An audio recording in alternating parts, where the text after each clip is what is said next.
Hello, everyone. Welcome to our sixth Panoramas Roundtable discussion of this semester. I'm Kalee, the coordinator for this academic year. For those of you who don't know, Panoramas is an online student-led publication dedicated to the news, research, culture, and art of Latin America, the Caribbean, and Latinx and Caribbean diasporas.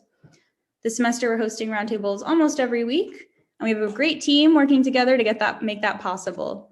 I will post our social media handles in the chat so you can stay up to date with us. Today, Kalee will be exploring interculturality of Botanicas in the United States. Kalee Hovetter is a senior majoring in Spanish with a minor in chemistry on the pre-med track. She's the current president of the Pitt Spanish Club and a member of the American Medical Student Association. Kalee's research interests are interculturality in medicine, specifically as it relates to Latin America and the Latinx community in the United States. Additionally, she is investigating intercultural birth options for her honors thesis. So we're very lucky to have Kalee as our guest presenter today. For those of you who are doing the OCC MyPick Global credit, here's the QR code for you to scan. And Kalee, whenever you're ready. Thank you, Kaylin. Welcome, everyone. And as Kaylin mentioned, I will be speaking on interculturality in medicine, specifically as it relates to the usage of Botanicas in the United States. To begin, I want to discuss a little bit about the Latinx community in the United States. According to the 2010 U.S. Census, 18.5% of the U.S. population self-identified as Hispanic or Latino. And I do just want to note this information is a little bit outdated because the 2020 census data has not been uploaded yet. But according to the 2010 census data, the Latinx population was expected to grow by 6.3% by 2019. And as I'm sure many of you know, Spanish is the second most commonly spoken language. However, there's it's not recognized in any official manner in the United States. And there is a reliance on traditional healing, as we will see today, and its usage, which has a distinguishing factor of an emphasis on the spirit in the Latinx community.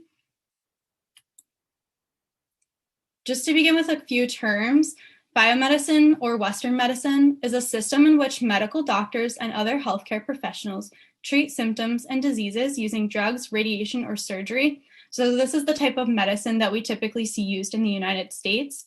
And then the alternate, more traditional forms of medicine would be complementary medicine and alternative medicine, which are complementary medicine is a non-mainstream practice used together with conventional medicine, and alternative medicine would just be used in replacement of conventional medicine.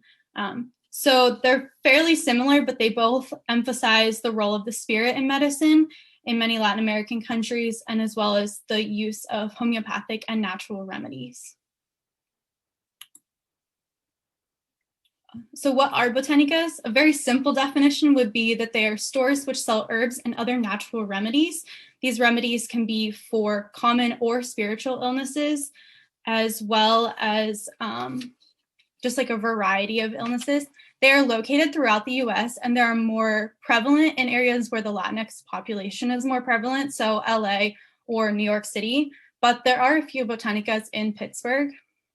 And as I mentioned in my article, quote from Cuevas Health Food Stores, which is a botanica in LA, sums up the definition pretty well. They say, "We don't sell analgesics, antibiotics, chemical medicines, or medical prescriptions. We only sell nutritional health food supplements that enhance the health." And this just emphasizes the distinction between Western remedies and natural remedies, where the Western remedies are more pharmaceutical based and natural remedies are natural and just more homeopathic and less chemical based. A few of the main benefits of the botanicas is that they are a safe place where people can feel comfortable seeking care. And this is really important for the Latinx community specifically because they can serve as initial access points to some form of healthcare in the US for people who maybe aren't comfortable going to the hospital or going to the doctors, or who don't understand the US healthcare system because it is a pretty confusing system. And as well as Botanicas have the ability to care for the spiritual illnesses that Western doctors don't learn about. So they don't have a understanding or don't have a way to treat these spiritual illnesses. However, even though the Botanicas are wonderful resources for the Latinx community, there are a couple of concerns that should be addressed in the future. The two of these that I chose to talk about are the lack of communication and understanding from clinicians, as well as a lack of regulations. So to begin with the lack of communication and understanding from clinicians, this stems from a lack of cultural competency and oftentimes minimal cross-cultural understanding of different healthcare systems and different views of healthcare among other cultures. And this also leads to a lack of knowledge of spiritual illnesses. Along with that, many doctors don't know about the Botanicas or the use of natural or other supplements in their patients' diets and regimens. And this can be really dangerous for the patients because if the doctor prescribes them a medication and they don't know that the patient is on a natural remedy, it could lead to adverse reactions, which is not in the best interest of anyone. Moving on, there is also a lack of regulations, which should be addressed in the future. And there are no regulations from the FDA or any other government agency.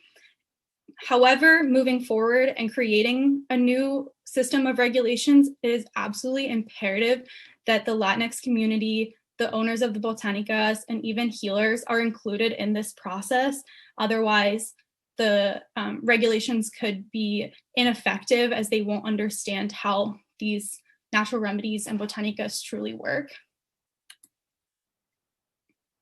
Just a quick conclusion before we move on to the discussion. The main benefits of the Botanicas are that they are a safe place for people to feel comfortable seeking care, especially care for spiritual illnesses. And their main concerns stem from a lack of communication and understanding, as well as a lack of regulations. In the future, it is absolutely imperative that there is an increased cultural competency, not just for doctors, but for any medical provider, as well as policymakers regarding the use of Botanicas or other natural alternative remedies. And as the US should start to work towards more regulations to create a safe usage of the Botanicas and other natural remedies, it's important that they include the Latinx community as well as Botanica owners and those involved in the use of these remedies when working to create the regulations. With that, we can move on to the discussion portion, and I have some questions here, but if anyone else has questions, feel free to ask them at this point.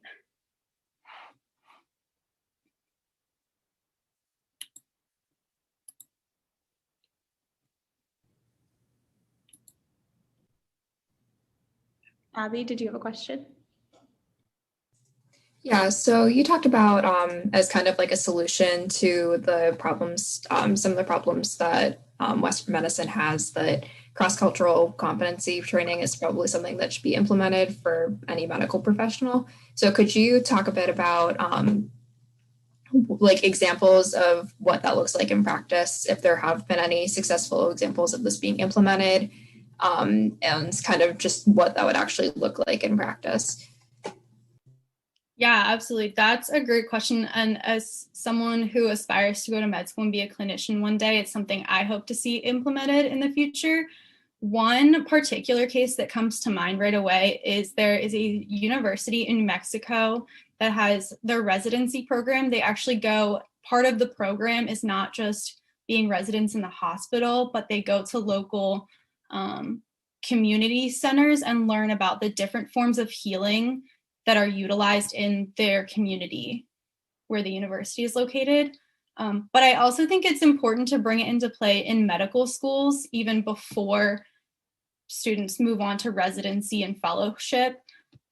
And I believe that AAMC, which is the American Association of Medical Colleges, is working to make this more possible. And it's definitely becoming more prevalent than it was in the previous years. But I think there's still a ways to go. Manuel? Hi, Kalee. Nice article. And sorry about the background noise. I have a Spanish football game, soccer game going on, and my son is adamant, not too far from here. So pardon the noise. But, I recommend that you consider, there's a dissertation by a friend of mine, a graduate student who was in my same cohort in the Department of Anthropology some years ago. His name is Edgardo Ruiz, and he actually went to Nicaragua to work on his medical anthropology dissertation, where he observed how the national public health system actually integrated the traditional health and medicine approaches from basically half of the territory of Nicaragua, which is, there's this fraught relationship between both sides of the country. One side is comprised of basically two autonomous regions that have not really been willing to be fully integrated in the same political system as the rest of the country. And that's where higher percentage or higher proportion of the population identifies as indigenous. And so what the health system, the public health system did is they basically worked with the curanderos and the, shaman and traditional medicine practitioners, and they did some mutual training, and they ended up being the triage of for the local communities of figuring out, can this be addressed with traditional medicine? Does this need more of, let's say, the medical approach, the Western medical approach, more succinctly, right? And so it's really interesting how they did that. Of course, the country's gone to pot because of all sorts of political problems. So, even the health system has fallen apart. But for many years, that was the model that was being used, and it's still, it seemed to work pretty effectively. Thank you. I will definitely check that out. My honors thesis is on a similar topic, so I will definitely be checking that out as a resource. Is it Nadia? Oh, hi, my name is Nadia. I just wanted to say that this resonated with me because I'm also somebody who's trying to be a psychiatrist or a doctor. And a lot of times, cultural bound syndromes are sometimes mistaken to be disorders because you don't understand people's culture. And very often more homeopathic ways of treating people are ignored or is like a bias against them, as in, well, they don't work or they're not proven by science or this or that. And really, it should be used in conjunction with Western medicine techniques. And I think a way to approach that problem is like in an electronic medical records where doctors will put when somebody have seen a doctor and what they were treated with, probably having a section for more homeopathic methods and for other healers to put what they were treated with and use that as a way to have a past history for their patients who come from the Latinx community. Yeah, I agree. That's an amazing idea. I've never thought quite that far ahead to the use of it in the medical records, but I agree that would be really important so that if the physician or clinician doesn't think to look at it themselves, it's still there. It's still on the charts and it's still known.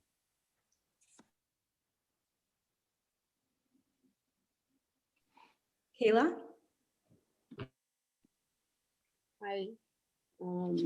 I find this subject super interesting, especially as a Brazilian who treats with homeopathic since I was born.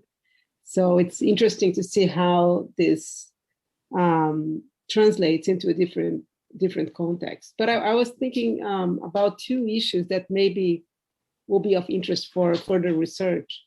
One is the differences among the Latinx community when it comes to more traditional medicine and Western medicine. I wonder if everyone will have the same approach, or if you have racial divisions, class divisions, and when it comes to who wants to be treated how. And also,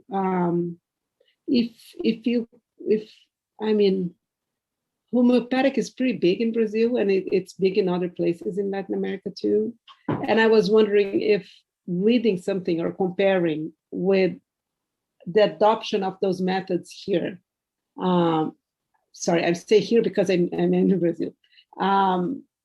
If you could compare because we have the same issue of Western medicine and traditional medicine. So in some ways, I think it's important not to give the impression that Latin Americans in Latin America adopt traditional medicine, and when they go to the US, they see this clash, right? The same issues that you find there in the US, you also find, and if you see racial differences, class differences among who wants to be treated in which kind of medicine. So it's just, if you want to continue this with further research, I think that it will be interesting to have this comparative approach to see, whether this comes from what kinds of traditions, cultural traditions, this come from when we look at the Latinx situation in the US. But besides that, congratulations, this is a wonderful topic. And I think will be very interesting for people interested in all kinds of treatment and healing issues. Thank you. Manuel, did you have another question? Yeah, and more, and I was thinking about this, as Kayla is posing the idea of differences within particular groups. There's obviously regional differences in the origin of particular Latinx populations around the states. So, I remember living in Miami for a couple of years, and the Botanicas over there, are full of candles, a lot of what I interpreted as Santeria leaning approaches and practices. And where, in the West Coast, it's more Central American and Mexican. And although there's some of that, there's more of an emphasis on the herbs and the substances that you actually apply or take or prepare or combine, right? Mm-hmm. But here in the US, we do something similar. We just don't recognize it, right? As approaches that are on the side, that are sort of the way they've been divorced from the American Medical Association approach to healing and health in the U.S., where it seems this pharmaceutical-driven or very intervention, surgery, very invasive aspects to it. And yet we have all these other, the spectrum of approaches that are either, that some years ago you might have found in like the health food co-op or the different, let's say not mainstream. Now you find them in Whole Foods, right? Where people go and find sort of self-medication, where, Pensy spices, or, there's these burgeoning businesses all throughout the US that are catering to people who are looking for different types of healing and different types of approaches to health. And so I think that it's not so different here. It's just we're not recognizing, we're not sort of essentializing one stream or one approach. It's it's present. It's part of how we see health as humans, I think, in most societies. And as Kayla says, there's also the socioeconomic markers that will, make some people not want to lean into that section of Whole Foods necessarily. Yeah, I completely agree. It's very interesting to see, as I continue my studies, the differences between every different community and how different the remedies are, but how similar they are at the same time. Ashley?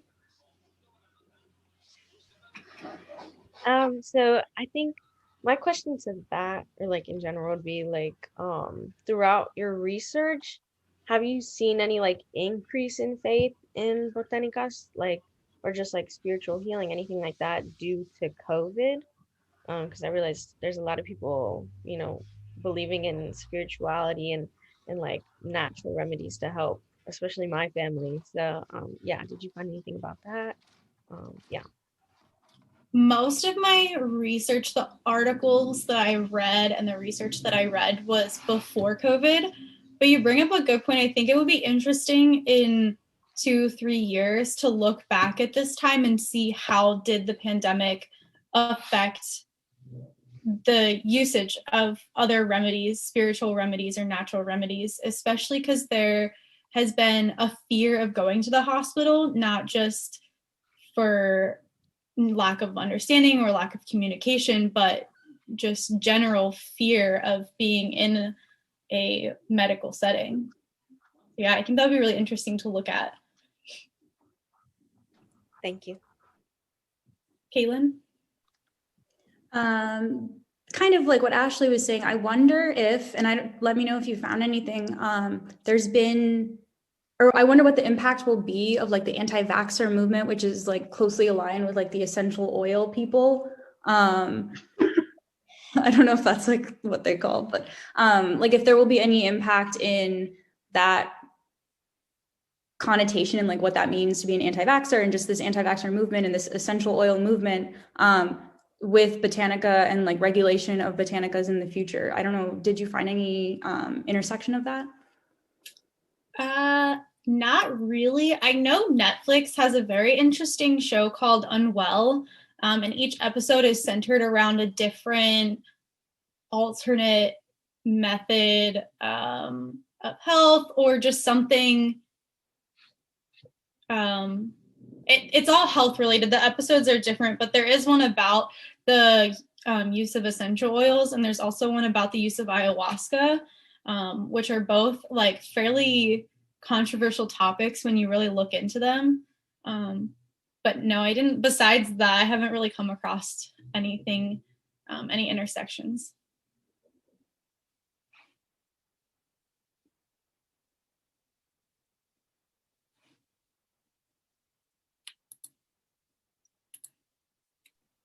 And I wondered also if you could provide some examples of Botanicas and the treatments and what they're treating, just for people who might not know in the audience. Yeah, so one of the articles that I read, I believe it was a nursing student in New York, went to a couple of different botanicas just to do, I guess, kind of like investigative research for his own usage. There's a lot of teas and herbs that can be used to lower blood pressure. And I honestly don't really know the science behind them, but I think that's a really interesting thing to look at because of high blood pressure is pretty prevalent in the United States, as well as Cuevas health food stores. I actually looked at their Facebook. That's where I got the quote from. And I was scrolling through their storefront of all of the different remedies that they sell. And a lot of it I've never heard of. So that was really interesting. It's very different from kind of the remedies that I grew up with.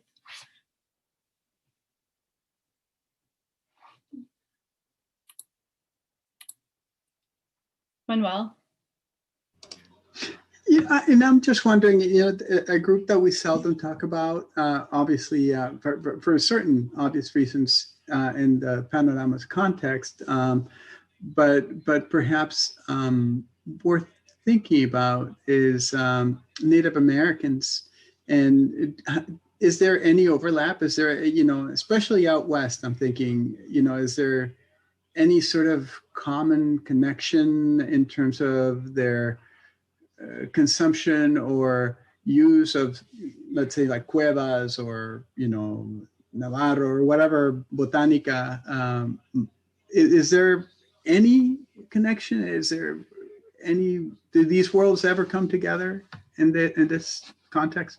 Yeah, I think they do a little bit. So the residency program that I mentioned earlier, I believe it's the University of New Mexico. They do placements in both Native American centers as well as centers that focus on Latino health.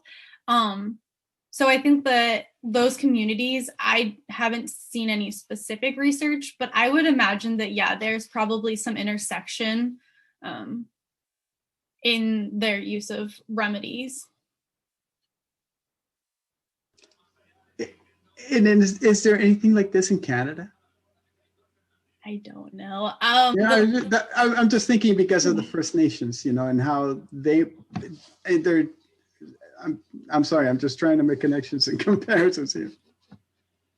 Yeah, I actually don't know. I haven't done a whole lot of research in Canada specifically, but I know that from a little bit of my research for my thesis, they do struggle with some of the same issues of, I guess, continuity of care as that are happening in the United States.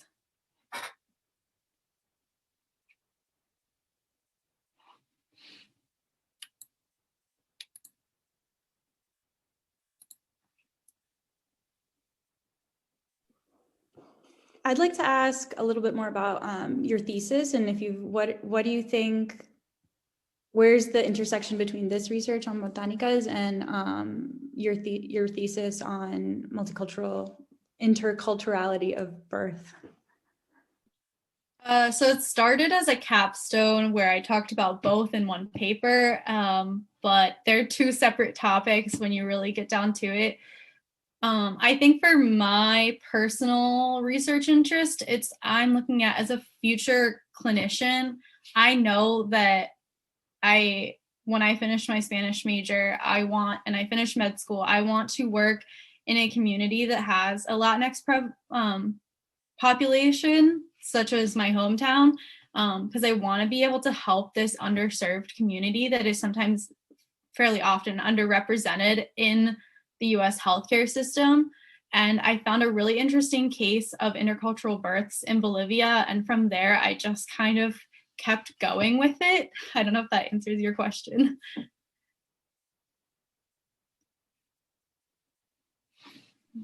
Definitely. And do you see like a near future in which Botanicas are more regulated and there's more regulation?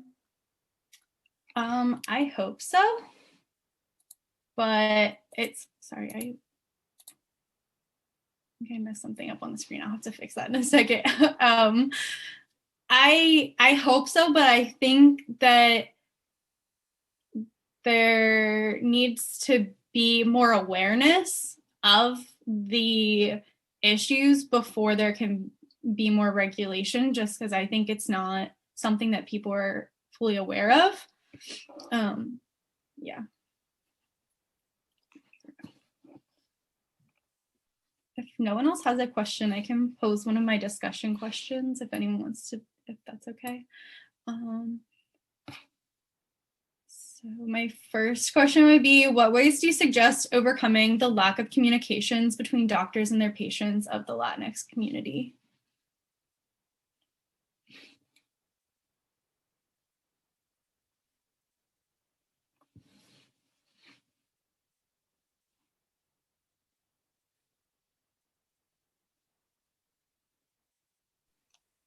I think some kinds of, you and Nadia both mentioned trainings like during med school, just for cultural sensitivity trainings that will come into play regardless of what, the demographic being served is. Mm-hmm.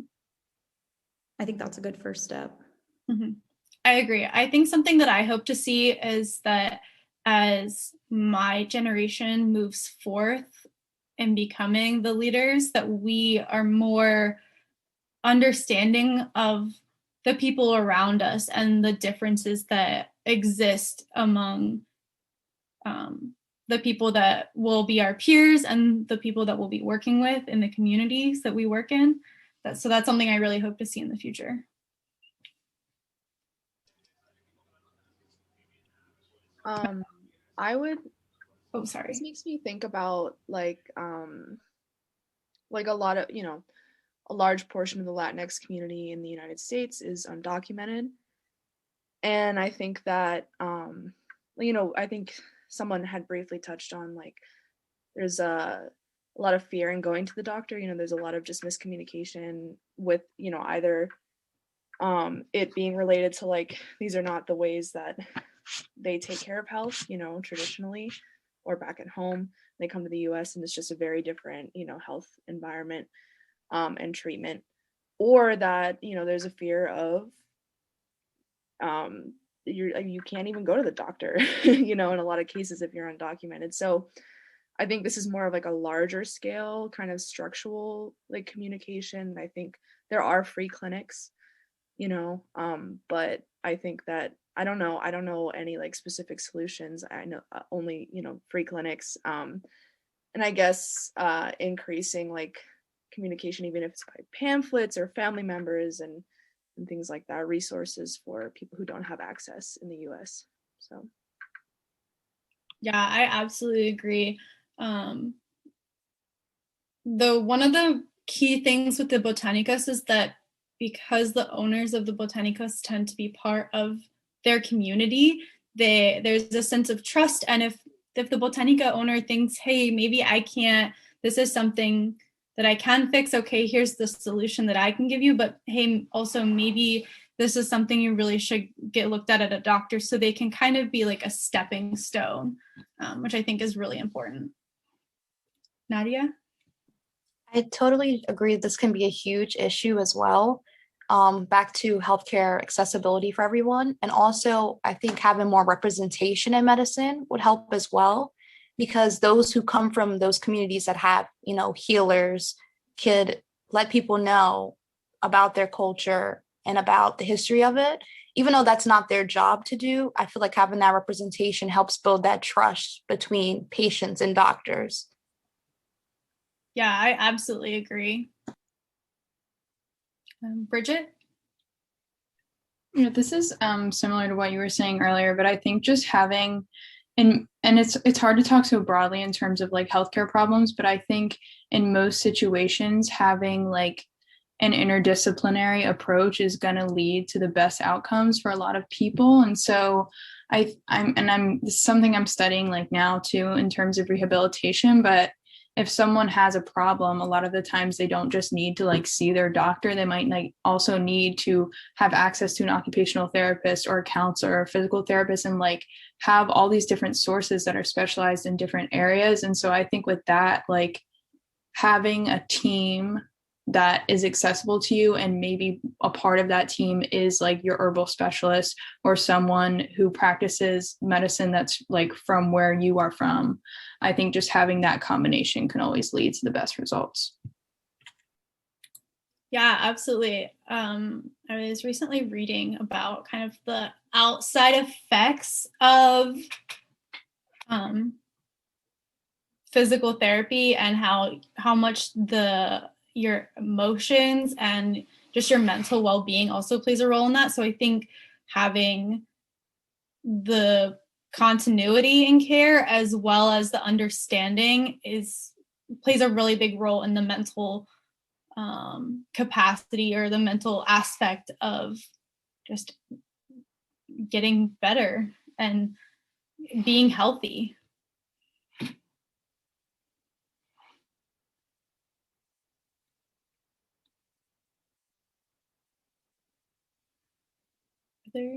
Abby?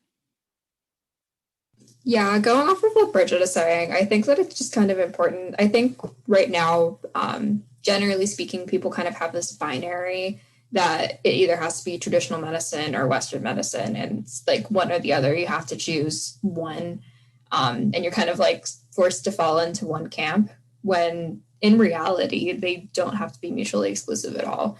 There are some things that you may be better off going to somebody who specializes in traditional medicine for, And there are some things that are better that you go to Western medicine for. And there are also things that are better that you like seek out both. You know, something like cancer, for example, is something that people benefit a lot from having both sides, like dealing with these actual treatments and like getting chemotherapy, for example, while also taking like herbal supplements to help with the symptoms of that.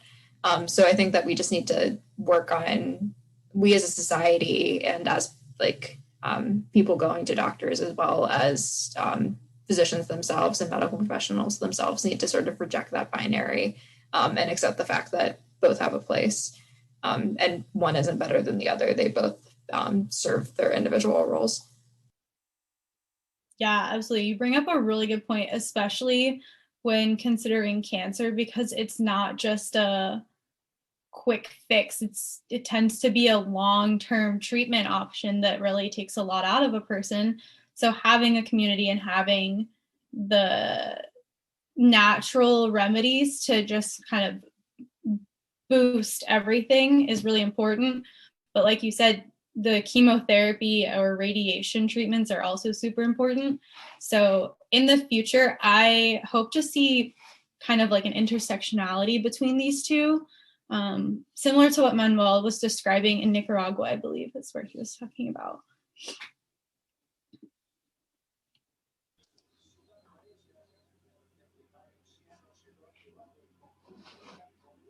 And if I may, Yeah.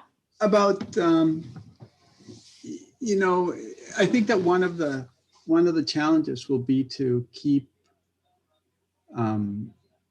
you know, not just Botanicas, but just the practices that are supported by the supplies that are sold through Botanicas, right? And the people who have expertise that you can access sometimes more closely through Botanicas. I think that the challenge will be to sort of elevate and maintain their status, because as you know, some of these practices become more mainstream. I mean, it's inevitable with 60 million Latinx in the U.S. and growing. It's likely, maybe not in the same proportion, but it's likely that you're going to have a lot more medical doctors being trained that come from these populations, whose parents may have, you know, parent and grandparents and great grandparents may have abided by certain traditions or customs, right? And so they'll be aware and they won't be scared. But at the same time, the challenge that I'm going at is this rejection of one for the other. Sometimes because it's status, sometimes because, you know, as Bridget was, or actually it was Isabel, that was, it was Stephanie, I'm sorry. Stephanie was that mentioned, you know, people who don't have access, who fear going into the system for not, because of their status, their documentation status, right? That will might create a stigma as well. And that once people gain, you know, fully documented status and they can access the full healthcare system, that they'll just say, okay, that's for when I was, you know, living in the shadows of the system or whatever. And then it's just that fear of that stigma and figuring out ways to elevate these practices and sort of that spectrum that it can where it can link with Western medicine, you know, what we call Western medicine. And you know, I don't have a crystal ball, but I just know that a lot of these factors, you know, the socioeconomic, the practices, the sort of integration into a particular society always play a role in that. Yeah, absolutely. That kind of takes it back to what Abby was saying about how we need to get out of this binary viewpoint of everything, because it should be more of a spectrum of healthcare where some illnesses or diseases maybe are better fixed with a natural remedy, but some maybe aren't, or maybe there's a happy medium. And I think that going forward, it's important to kind of figure out where is the happy medium. Abby? So bouncing off of that, I have a question for you. So something that I think you brought up earlier is that a lot of these traditional treatments are not very well studied by science. So I guess my question is, should more resources be devoted to that, or does that kind of end up medicalizing something that, or like medicalizing in the Western sense of medicalizing something that isn't like is kind of intentionally not that and is not used in that realm, if that makes sense. Mm-hmm. I think it's a very fine line between there needs to be more research in the sense to bring more awareness of these alternate uses of medicine and these alternate views of medicine. But yeah, it'll be interesting to like try to do the research, but don't take over this culture. To understand without medicalizing the culture. Because yeah, there's definitely a lack of research currently. Integration without appropriation. Yes. Yeah. But you know, that one of the risks there is sort of the way a lot of medical marijuana is being lobbied for, right? Which is for the, let's say, the proven analgesic or whatever effects or or consequences of consumption, and so to make it legal, right, to make it accepted into the society, to make it a big business, it sort of needs to get technified.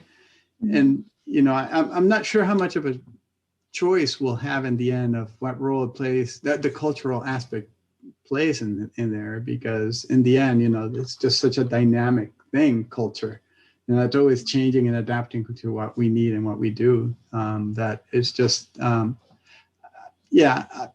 I mean, I'm not placing any bets on retaining the deep cultural tradition versus the, you know, the profit motive. Mm-hmm. Yeah, I agree. That's kind of an issue, is that we tend to see the profit, but forget the culture behind the item.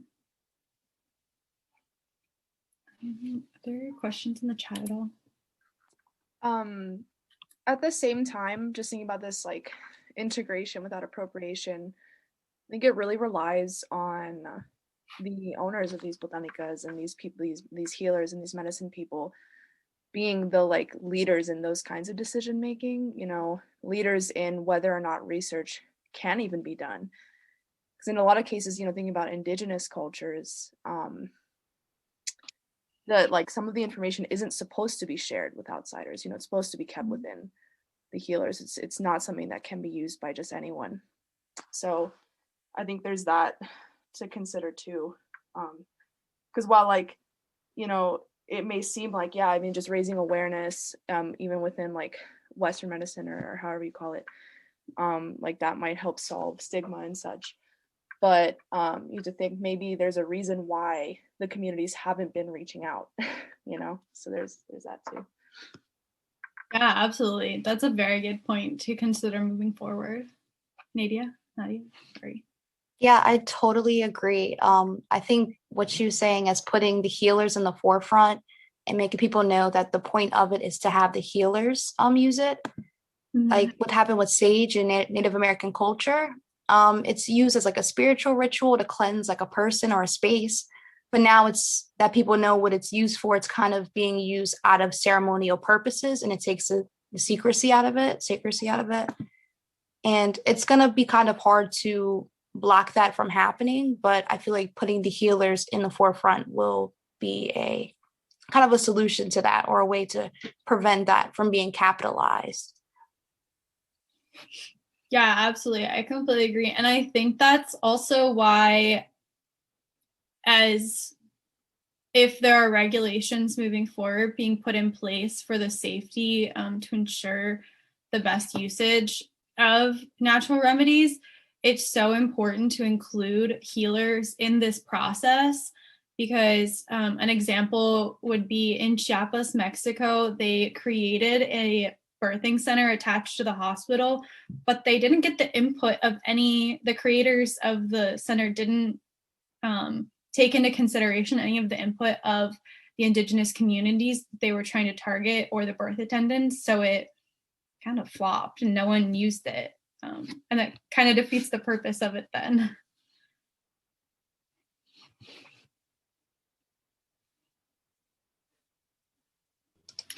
And Kalee, honestly, that's why people like you are going to become key.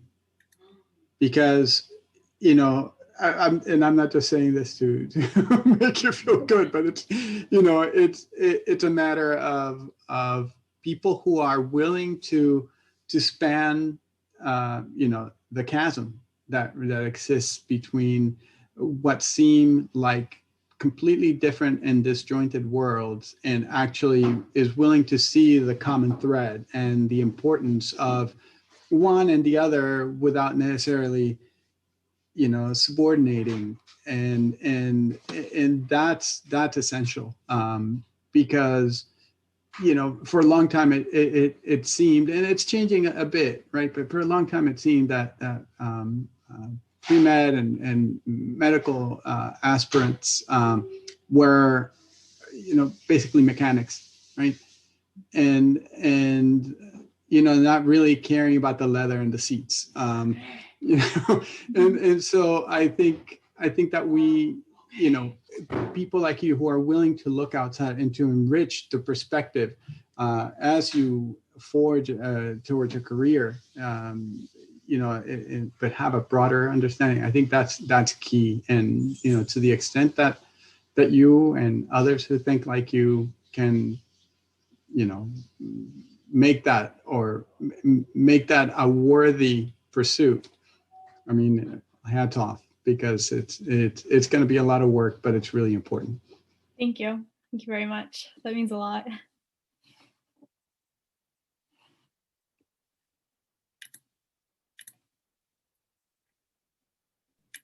Kalee, in the chat, we had Stephanie mentioned that the same thing happened with psychedelic mushrooms.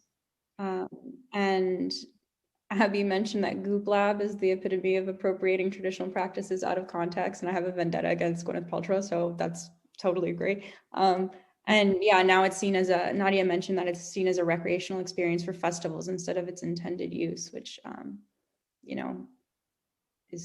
totally think that's true too.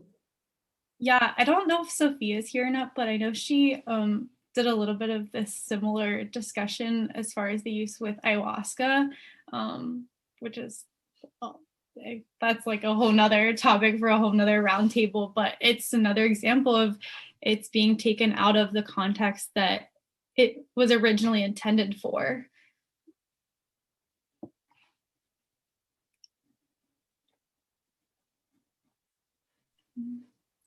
We have time for one or two more questions if anyone has any last closing remarks.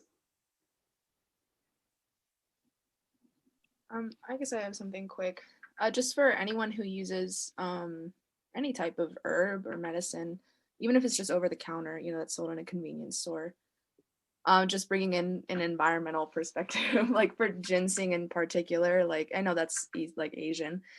But there's a lot of that's a whole other side of like herbal medicine, of this like extinction and improper picking that goes back to like traditional like practices and rituals. There are certain ways to use and grow medicines.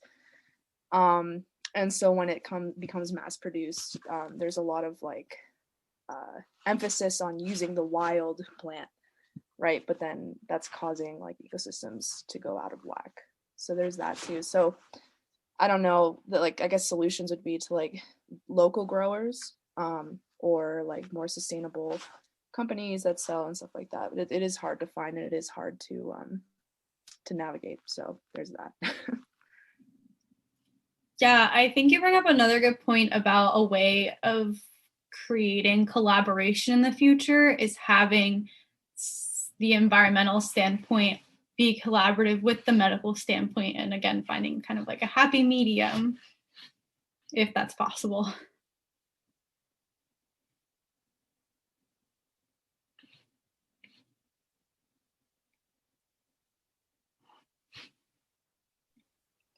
Great. Well, this was an incredible discussion. Thank you so much to Kalee and for everyone else who participated. This was awesome, and actually is a good segue to next week's roundtable, which is on African diasporic religions and kind of whitewashing and appropriation of these religions, which Ashley will be presenting on. So it's kind of similar to, I think, Nadia, you mentioned the sage burning. It's a lot of that. So that'll be a really great roundtable discussion, and I hope to see you all there next week. I will put the link in the chat for registration. A couple other events to keep on your radar. Next week also, class is going to be hosting a virtual series, competency series, sorry I butchered that, on bureaucratic polarization. And there's a link to that as well. And then last but not least, in 2 weeks, the Latin American Social and Public Policy LASP conference will be happening, and we have some really great speakers coming to that as well. So I encourage you all to sign up and register and attend to learn more about awesome issues in all things Latin America. So thank you so much. Again, another round of applause for Kalee and to all the participants. Have a wonderful weekend and enjoy well, if you're in Pittsburgh, enjoy the sun today. Bye-bye. Bye, thank you.